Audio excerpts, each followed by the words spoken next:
আজকে আমরা যে মামলা করেছি সেই মামলায় রাজশাহীর সাবেক মেয়র এখন হয়ে গেছেন উনি মেয়র খায়রুজ্জামান লিটন এবং ডাবলু সরকার সহ 50 জনকে আমরা আসামি করেছি। সেই সাথে 1000 থেকে 1200 জন অজ্ঞাতনামা রয়েছে।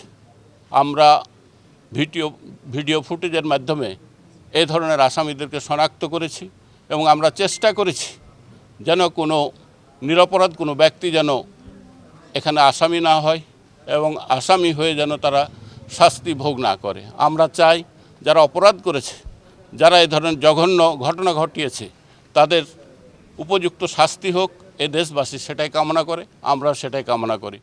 বৈষম্য বিরোধী ছাত্র আন্দোলনের মিছিল চলাকালীন বোয়ালিয়া থানাধীন স্বচ্ছ টাওয়ার এলাকায় গুলিবর্ষণে রায়হান আলী হত্যাকাণ্ডের ঘটনায় রায়হান আলীর ভাই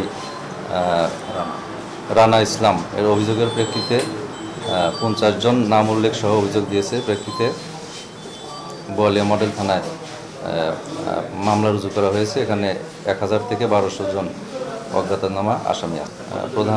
প্রধান আসামি রাজশাহী সিটি কর্পোরেশনের সাবেক মেয়র এইচ.এম. খায়রুজ্জামান লিটন। অভিযোগটা আনা হয়েছে যে এই মিছিলে তারা এই 50 জন সহ আরও অজ্ঞাতনামা 1012 জন তাদেরকে প্রতিহত করার ঘোষণা দেয়, বৈষম্য বিরোধী ছাত্র আন্দোলনেরকে প্রতিহত করার ঘোষণা দেয়। অতর্কিতে তাদের উপর গুলি বর্ষণ করে, ককটেল নিক্ষেপ করে এবং গুলিতে রায়হান আলী মারা যায়।